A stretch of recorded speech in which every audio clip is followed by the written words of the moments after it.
आज आपल्याला मराठवाडा स्पेशल आमरस धिरडे थाली तयार करायची आहे। या थालीमध्ये असणार आहे आमरस, सोबतच मस्त कुरकुरीत खुसखुशीत खमंग चवीचे ज्वारीच्या पिठाचे धिरडे। या थालीमध्ये आपण शेवाळाचा भात केलेला आहे, त्यानंतर आपण कांद्याची चटणी देखील बनवलेली आहे।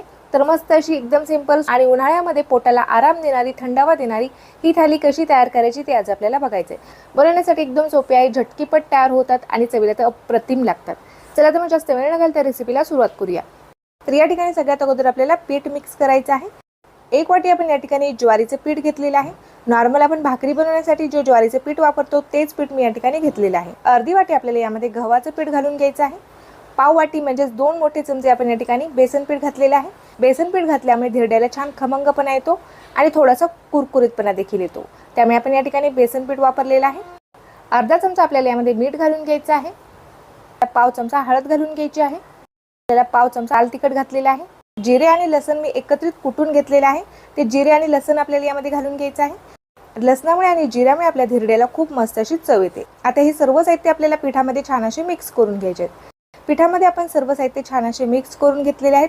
आता यामध्ये आपल्याला पाणी घालून घ्यायचं आहे। सुरुवातीला आपल्याला थोडं पाणी घालायचं आहे आणि पीठ आपल्याला घट्टसर असं मिक्स करून घ्यायचं आहे। सुरुवातीला थोडंसं पाणी घालून पीठ मिक्स केल्यामुळे यामध्ये गुठळ्या होणार नाहीत आणि झाल्या तरी आपल्याला मोडण्यासाठी सोपं जाईल। त्यामुळे सुरुवातीला मी अर्धा ग्लास पाणी यामध्ये घालून घेतलेले आहे आणि पीठ आपण छान असं मिक्स करून घेतलेलं आहे। आता हे पीठ भरपूर घट्ट आहे। आता यामध्ये आपल्याला 1 ते 1.5 ग्लास परत पाणी घालून घ्यायचं आहे। आपल्याला हे बॅटर एकदम पातळ असं तयार करून घ्यायचं आहे। परत मी या ठिकाणी अर्धा ग्लास यामध्ये पाणी घातलेलं आहे। अशा पद्धतीचं आपण हे पीठ छान असं मिक्स करून घेतलेलं आहे। यामध्ये अजिबात गुठळ्या झालेल्या नाही आहेत। तर एवढं पातळ आपल्याला हे पीठ तयार करून घ्यायचं आहे। जेवढं पातळ पीठ तयार केलं तेवढे आपले धिरडे छान जाळीदार आणि खुसखुशीत तयार होतील। त्यामुळे आपण पीठ मस्त असं पातळ तयार केलेलं आहे। आपल्याला धिरडे एकदम छान कागदासारखे पातळ आणि जाळीदार असे तयार करायचे आहे। आता पीठ आपल्याला झाकून बाजूला ठेवून द्यायचं आहे। आता आपल्याला या ठिकाणी आमरस तयार करायचा आहे। आमरस तयार करण्यासाठी मी या ठिकाणी 4 आंबे घेतलेले आहेत। बदाम जातीचे आपण या ठिकाणी आंबे घेतलेले आहेत। आंबे छान पिकलेले आहेत, छान स्वच्छ असे आपण धुवून घेतलेले आहेत। आता यावरील जे देठ आहे ते आपल्याला काढून घ्यायचं आहे चाकूने। आता आपल्याला याच्या फोडी कट करून घ्यायच्या आहेत। तर सुरुवातीला मी याच्या 2 फोडी कट केलेल्या आहेत। कोय आपण बाजूला काढलेली आहे। सर्व आंबे आपण या ठिकाणी कट करून घेतलेले आहेत। आता आपण या ठिकाणी मिक्सरचा एक जार घेतलेला आहे। चमच्याच्या मदतीने आपल्याला आंब्याचा हा गर मिक्सरच्या जारमध्ये घालून घ्यायचा आहे। आंब्याचा सर्व गर आपण चमच्याने काढून घेतलेला आहे आणि मिक्सरच्या जारमध्ये आपण घालून घेतलेला आहे। आता आंब्याच्या ज्या कोई आहेत ते आपल्याला धुवून घ्यायच्या आहेत। एका भांड्यामध्ये आपण पाणी घेतलेलं आहे, यामध्ये आपण कोई घालून घेतलेले आहे। कोई आपल्याला हाताने अशा पद्धतीने धुवून घ्यायच्या आहेत आणि यामधील जे रस आहे ते आपल्याला काढून घ्यायचा आहे। कोई आपल्याला काढून टाकायचे आहेत। आता हा जो रस आहे तो आपल्याला मिक्सरच्या जारमध्ये घालायचा आहे। आता यामध्ये आपण 2 ते 3 चमचे साखर घालून घेऊया। आंबा जर जास्त गोड असेल तर साखर तुम्ही थोडी कमी वापरू शकता। तर मी या ठिकाणी 3 मोठे चमचे साखर घालून घेतलेली आहे। आता आपल्याला मिक्सरला याला फिरून घ्यायचं आहे। तर घट्टसर असा मस्त आपल्याला रस तयार करून घ्यायचा आहे। तर याला मी मिक्सरला छान असं फिरून घेतलेलं आहे। एकदम छान घट्टसर असा आपला हा रस तयार झालेला आहे। रस आपल्याला एका भांड्यामध्ये काढून घ्यायचा आहे। यामध्ये काही गुठळ्या राहिल्या होत्या मिक्सरच्या जारमध्ये घालून घेतलेल्या आहेत, त्यामध्ये मी थोडंसं पाणी घातलेलं आहे आणि त्या परत आपण थोड्याशा फिरून घेतलेल्या आहेत। आता आपल्याला रस छान असं मिक्स करून घ्यायचा आहे। तर एकदम छान घट्टसर मस्त असा आपला हा आंब्याचा रस या ठिकाणी तयार झालेला आहे।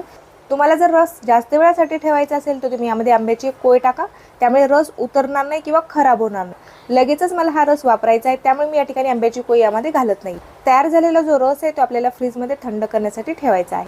आता या ठिकाणी आपला रस देखील तयार झालेला आहे, धिरड्याचं आपलं मिश्रण देखील तयार आहे। आता आपण या ठिकाणी कांद्याची चटणी तयार करून घेऊया। गॅसवरती आपण एक कढई ठेवलेली आहे। कढईमध्ये मी 2 चमचे तेल घालून घेतलेले आहे। तेल आपले छान तापलेलं आहे, यामध्ये मी अर्धा चमचा मोहरी घातलेली आहे। मोहरी आपल्याला छान फुटू द्यायची आहे। त्यानंतर आपल्याला यामध्ये जिरे घालून घ्यायचे। मोहरी आपली छान फुटलेली आहे, यामध्ये मी जिरे घातलेले आहेत। जिरेही आपले छान फुललेले आहेत। आता यामध्ये आपल्याला चिरून घेतलेला कांदा घालून घ्यायचा आहे। तर मी या ठिकाणी 3 मोठे कांदे बारीक असे चिरून घेतलेले आहेत, ते कांदे आपण यामध्ये घालून घेतलेले आहेत। कांदे आपल्याला तेलावरती जरा वेळ छान असे परतून घ्यायचे आहेत। 4 ते 5 लसणाच्या पाकळ्या आपण कुटून घेतलेल्या आहेत, त्या लसणाच्या पाकळ्या मी यामध्ये घालून घेतलेल्या आहेत। आता कांद्यातील जो कच्चेपणा आहे तो पूर्णपणे कमी होईपर्यंत आपल्याला हा कांदा छान तेलावरती परतून घ्यायचा आहे। चवीपुरतं आपण यामध्ये मीठ घालून घेतलेलं आहे। मीठ घालून आपल्याला कांदा छान असा परतून घ्यायचा आहे। मीठ घातल्यामुळे कांदा आपला लवकर भाजला जातो, त्यामुळे आपण सुरुवातीला मीठ घातलेलं आहे। यामध्ये मीठ घालून आपण कांदा छान असा परतून घेतलेला आहे। 4 ते 5 मिनिटांमध्ये आपला कांदा छान असा भाजला जातो। कांदा छान खमंग असा भाजून घेतल्यामुळे कांद्याच्या चटणीला खूप मस्त अशी चव येते। कांदा आपण छान 2 ते 3 मिनिट भाजून घेतलेला आहे। कांद्याचा रंग पूर्णपणे आता बदललेला आहे। कांद्यातील जो कच्चेपणा आहे तो देखील आता कमी झालेला आहे। आता यामध्ये आपल्याला 1 चमचा लाल तिखट घालायचा आहे। आता परत आपल्याला कांद्याची चटणी छान अशी 2 ते 3 मिनिट परतून घ्यायची आहे। परत आपण याला छान असं 2 ते 3 मिनिट परतून घेतलेला आहे। कांद्याची चटणी आपली एकदम छान तयार झालेली आहे। कांद्यातील जो कच्चेपणा आहे तो पूर्णपणे कमी झालेला आहे। चटणीला एकदम छान रंग आलेला आहे। आता यामध्ये आपण बारीक चिरलेली कोथिंबीर घालून घेऊया। तर एकदम छान अशी आपली कांद्याची चटणी या ठिकाणी तयार झालेली आहे। आता आपल्याला लगेचच धिरडे तयार करून घ्यायचे आहेत। कमी गॅसवरती आपण तवा छान असा गरम करून घेतलेला आहे। तवा आपल्याला एकदम छान असा गरम करून घ्यायचा आहे, नंतरच आपल्याला धिरडे तयार करायचे आहेत। तवा जर छान तापलेला असेल तरच धिरड्याला जाळी पडते, त्यामुळे आपल्याला तवा छान कमी गॅसवरती गरम करून घ्यायचा आहे, नंतरच आपल्याला धिरडे तयार करून घ्यायचे आहेत। एक कांदा आपण अर्धा कट करून घेतलेला आहे आणि एका चाकूला आपण लावून घेतलेला आहे। या कांद्याने आपल्याला तव्याला तेल लावून घ्यायचं आहे आणि नंतर आपल्याला धिरडे तयार करून घ्यायचे आहेत। आता धिरड्याचं जे मिश्रण आहे ते आपल्याला पूर्ण बुडापासून हलवून घ्यायचं आहे। आता या ठिकाणी मी फुलपात्र घेतलेलं, फुलपात्राच्या मदतीने आपल्याला एकसारखं असं मिश्रण तव्यावरती टाकता येतं, त्यामुळे या ठिकाणी तुम्ही फुलपात्राचा किंवा एखाद्या पळीचा वापर करू शकता। पीठ जे आहे ते तळाशी बसलेलं आहे आणि पाणी वरच्या बाजूला आलेलं आहे, त्यामुळे आपल्याला मिश्रण बुडापासून व्यवस्थित असं हलवून घ्यायचं आहे। प्रत्येक धिरडं तयार करताना आपल्याला मिश्रणाला छान असं बुडापासून हलवून घ्यायचं आहे, त्यामुळे पीठ आपलं छान एकसारखं होईल। थोड्याशा उंचावरून आपल्याला हे मिश्रण तव्यावरती सोडून घ्यायचं आहे। तर बघू शकता तव्यावरती सोडताना त्याला छान जाळी पडलेली आहे। हाय फ्लेमवरतीच आपल्याला हे धिरडे तयार करायचे आहे। आता गॅस आपण कमी केलेला आहे। यावरती आपल्याला थोडंसं तेल सोडून घ्यायचं आहे। झाकण ठेवून आपल्याला एखाद मिनिटभर याला शिजू द्यायचं आहे। लगेचच मी झाकण उघडून घेतलेलं आहे। धिरडं आपले छान शिजलेलं आहे। आता याचे जे कडा आहेत ते थोडेसे लूज झालेले आहेत। चमच्याने आपल्याला हलकेशा या कडा लूज करून घ्यायच्या आहेत आणि धिरडं आपल्याला पलटी करून घ्यायचं आहे। तर थोडंसं खुसखुशीत मस्त असं आपण हे धिरडं तयार करून घेऊया। दुसरी बाजू देखील आपल्याला थोड्या वेळ भाजून घ्यायची आहे। दुसरी बाजू भाजण्यासाठी जास्त वेळ लागत नाही। दुसरी बाजू आपल्याला हलकीशी भाजून घ्यायची आहे। आता धिरडं आपलं मस्त असं दोन्ही बाजूने आपण भाजून घेतलेलं आहे। लगेचच आपल्याला हे धिरडं काढून घ्यायचं आहे। तर धिरडं बघू शकता तुम्ही थोडंसं कुरकुरीत आहे आणि थंड झाल्यानंतर हे छान मऊ आणि सॉफ्ट असं तयार होतं। तर एखाद्या टोपलीमध्ये आपल्याला हे धिरडे काढून घ्यायचे आहेत, म्हणजे यामधील जी वाफ आहे ती पूर्णपणे निघून जाईल आणि आपली जी धिरडे आहेत ती एकदम छान मऊ आणि सॉफ्ट अशी तयार होतील। आणखीन एक धिरडं मी या ठिकाणी तुम्हाला तयार करून दाखवणार आहे। तर गॅसची फ्लेम मी हाय केलेली आहे आणि आता आपण तव्याला परत एकदा तेल लावून घेतलेलं आहे कांद्याच्या मदतीने। आता परत आपल्याला मिश्रण बुडापासून हलवून घ्यायचं आहे आणि तव्यावरती आपल्याला परत मिश्रण सोडून घ्यायचं आहे। परत आपण दुसरं धिरडे देखील आपण या ठिकाणी तयार करून घेतलेलं आहे। याला देखील एकदम छान अशी जाळी पडलेली आहे।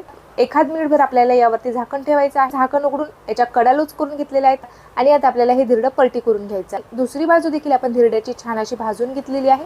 तर बघू शकता तुम्ही धिरड्याला छान अशी जाळी पडलेली आहे। यामध्ये छान खुसखुशीतपणा आहे, मऊपणा देखील आहे। तर मस्त असं आपण हे धिरडं दोन्ही बाजूनी भाजून घेतलेला आहे। रंग बघू शकता तुम्ही एकदम सुरेख रंग आलेला आहे धिरड्याला। आता टोपलीमध्ये मी अशा पद्धतीने हे धिरडे काढून घेतलेले आहेत। तुम्ही एखाद्या कॉटनच्या कपड्यावरती देखील हे धिरडे काढून घेऊ शकता किंवा पोहे चाळीची जी चाळणी असते त्यावरती देखील तुम्ही हे धिरडे काढून घेऊ शकता, म्हणजेच यामधील जी वाफ आहे ती पूर्णपणे निघून जाईल। आता बघू शकता तुम्ही सुरुवातीला एकदम कडक वाटणारे हे धिरडे आता छान मऊ आणि सॉफ्ट झालेले आहेत। याची घडी तयार केल्यानंतर तुमच्या लक्षात येत असेल की आपले धिरडे एकदम छान मऊ झालेले आहेत। थोडासा खुसखुशीतपणा देखील आहे यामध्ये। मऊ सॉफ्ट असलेले जाळीदार आपले हे ज्वारीच्या पिठाचे धिरडे या ठिकाणी तयार झालेले आहेत। आता आपण या ठिकाणी ताटामध्ये शेवयाचा भात तयार करून घेतलेला आहे। शेवयाच्या भातामध्ये मी दूध न टाकता पाणी आणि साखर टाकून हा भात शिजवून घेतलेला आहे। शेवयाचा हा भात रसासोबत देखील खाल्ला जातो, त्यामुळे आपण दुधाच्या ऐवजी यामध्ये थोडासा आंब्याचा रस घातलेला आहे। घट्टसर असा आंब्याचा रस तयार आहे। थोडेसे कुरकुरीत आणि मऊसूद असलेले आपले ज्वारीच्या पिठाचे छान खमंग धिरडे तयार आहेत। तोंडी लावण्यासाठी छान अशी आपली कांद्याची चटणी देखील तयार आहे। तर एकदम सिंपल आणि झटपट तयार होणारी मराठवाडा स्पेशल आपली ही थाली तयार झालेली आहे। तर तुम्हाला आजची रेसिपी कशी वाटली ते मला कमेंट करून नक्कीच कळवा। व्हिडिओ जर आवडला असेल तर व्हिडिओला लाईक करायला विसरू नका। अशाच नवनवीन रेसिपी बघण्यासाठी चॅनलला सबस्क्राईब केलं नसेल तर लगेच चॅनलला सबस्क्राईब करून घ्या। भेटूया तशीच एखाद्या छानशा आणि नवीन रेसिपीसोबत। तोपर्यंत धन्यवाद।